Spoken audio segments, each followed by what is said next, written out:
Saya, Tiga Jenderal DITII Negara Islam Indonesia.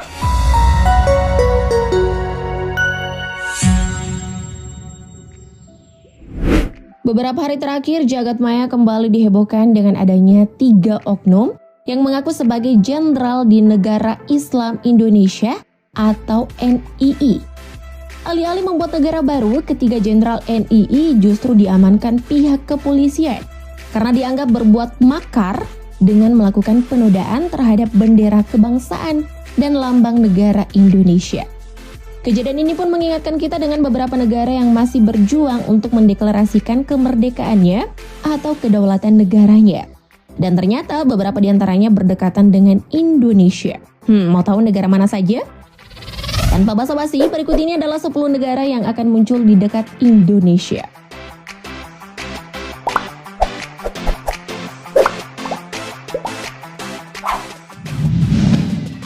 Bougainville.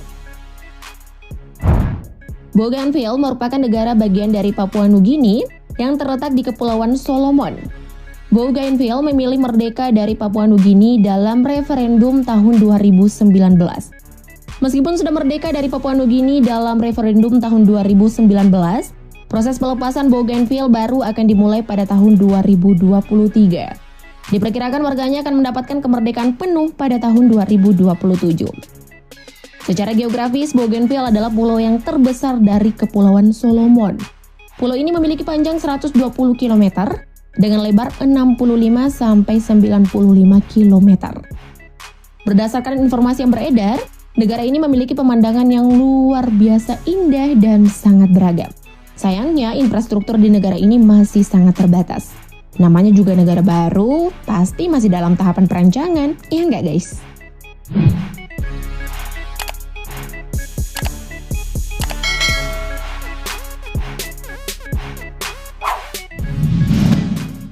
Chuuk. Mendengar nama calon negara yang satu ini tentu masih asing di telinga kita. Yep, Chuuk merupakan bagian dari negara Federasi Mikronesia yang terletak di utara Papua, Indonesia. Chuuk saat ini merupakan satu dari 4 negara bagian Federasi Mikronesia. Negara bagian ini dikenal sebagai negara bagian yang paling makmur dari 3 negara bagian lainnya. Negara ini sudah lama memperjuangkan kemerdekaannya sebagai koloni Amerika Serikat.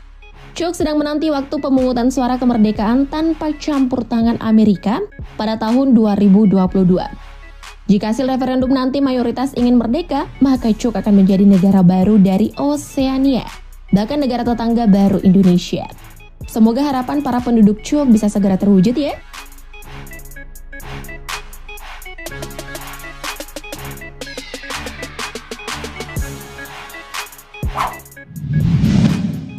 Hawaii. Kalau negara yang satu ini pasti kalian sudah tidak asing lagi kan? Hawaii adalah salah satu dari 2 negara bagian Amerika Serikat yang letaknya terpisah dari daratan utama. Faktanya nih guys, sebelum menjadi negara bagian Amerika Serikat, Hawaii merupakan negara yang sudah merdeka dan berdiri sendiri. Namun pada tahun 1893, Hawaii berhasil dicaplok oleh Amerika Serikat dan resmi diakui sebagai negara bagian Amerika Serikat pada 21 Agustus 1959. Memasuki abad ke-21, suara untuk memperjuangkan kemerdekaan Hawaii kembali bergaung, di mana sejumlah aktivis Hawaii kembali berjuang untuk menggelar referendum kemerdekaan dari Amerika Serikat dengan mencari bantuan dari Perserikatan Bangsa-Bangsa atau PBB.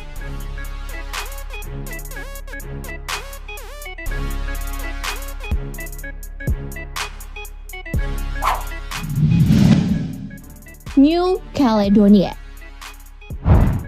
Mendengar nama negara yang satu ini tentunya masih asing di telinga kita ya.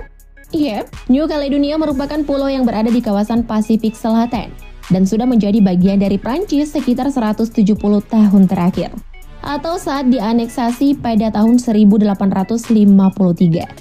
Namun masyarakat setempat sudah lama memperjuangkan kemerdekaan, kendati gagal pada pemungutan suara kemerdekaan pada tahun 2018 dan 2020. Pemungutan suara kemerdekaan untuk New Caledonia akan dijadwalkan kembali pada tahun 2022. Memasuki tahun 2022 untuk melaksanakan referendum ketiga, apakah New Caledonia berhasil memperjuangkan kembali kemerdekaannya? Kita tunggu informasi selanjutnya ya.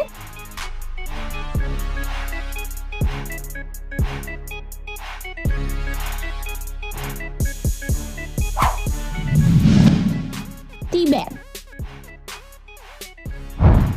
Ya, untuk negara yang satu ini pasti kalian sudah tidak asing lagi kan? Yap, Tibet merupakan salah satu provinsi dari negara Tiongkok, aka China. Bahkan Tibet termasuk provinsi dengan wilayah terluas di Tiongkok. Sebelum China berhasil mengklaim Tibet sebagai bagian dari negaranya, Tibet sebenarnya sudah lama menjadi negara sejak tahun 1913. Namun karena China ingin memperbesar wilayahnya, pada tahun 1950 pasukan militer China berhasil menginvasi Tibet dan menjadikannya sebagai salah satu provinsi. Kini setelah memasuki abad ke-21, gerakan kemerdekaan Tibet dari Tiongkok kembali bergaung. Bahkan Tibet meminta bantuan India untuk mendukung kemerdekaannya dari Tiongkok. Lalu apakah usaha masyarakat Tibet berhasil? Kita tunggu saja ya informasi berikutnya.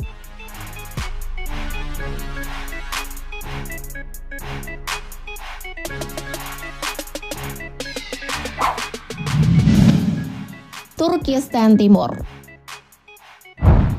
Pernahkah kalian mendengar nama suku Uighur? Iya, suku Uighur adalah suku muslim yang berada di negara Tiongkok, tepatnya di provinsi Xinjiang. Sama halnya dengan Tibet, suku minoritas yang berada di provinsi Xinjiang ini juga terus berjuang untuk memerdekakan diri dari Tiongkok dengan nama Turkistan Timur. Bahkan jika melihat catatan sejarah, penduduk di wilayah ini sebenarnya sudah pernah menjadi negara pada tahun 1949. Sayangnya pada tahun yang sama, Tiongkok datang menaklukkan wilayah ini dan menjadikannya sebagai salah satu provinsi. Kini setelah memasuki abad ke-21, penduduk di Turkistan Timur masih terus berjuang untuk merdeka dari Tiongkok. Semoga perjuangan mereka bisa membuahkan hasil ya.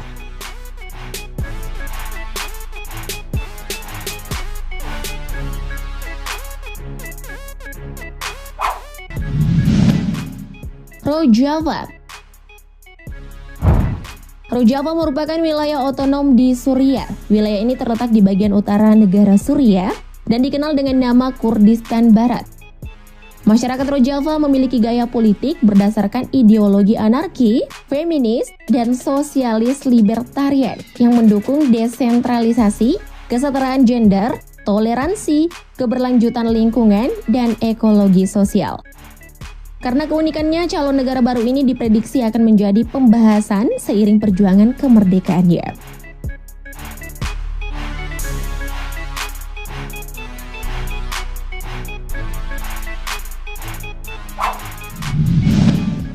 Sikkim.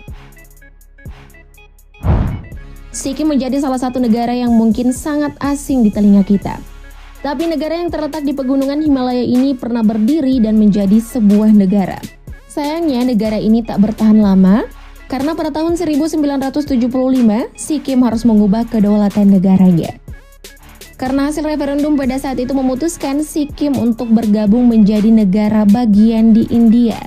Meski begitu, Sikkim menjadi satu-satunya negara bagian di India yang hubungannya lebih erat dengan Bhutan dan Tibet dibandingkan dengan India dari segi budaya dan agama. Oleh karena itu tidak menutup kemungkinan Sikkim akan kembali memperjuangkan kemerdekaannya dari India di masa yang akan datang.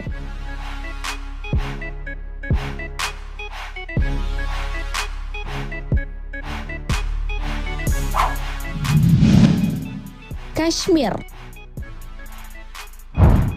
Sejak India merdeka 15 Agustus 1947, wilayah Kashmir terbelah dalam dua penguasaan. Sebagian dikuasai India dan sebagian lainnya oleh Pakistan. Pembagian wilayah yang sebenarnya tidak pernah benar-benar diinginkan warga Kashmir. Memiliki wilayah yang dikuasai oleh dua negara membuat wilayah Kashmir menjadi rebutan untuk India dan Pakistan. Bahkan sampai saat ini Kashmir menjadi rebutan kedua negara tersebut. Padahal dalam sejarah pernah tercatat bahwa Kashmir dulunya memiliki wilayah kekuasaan sendiri. Mungkin atas dasar itulah penduduk di Kashmir terus berjuang meraih kemerdekaannya dan menyatakan bukan bagian dari India dan Pakistan. Semoga perjuangan mereka bisa membuahkan hasil ya.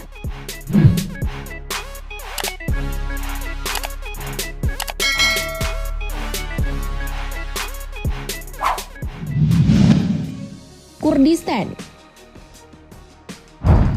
Pernahkah kalian mendengar nama negara yang satu ini?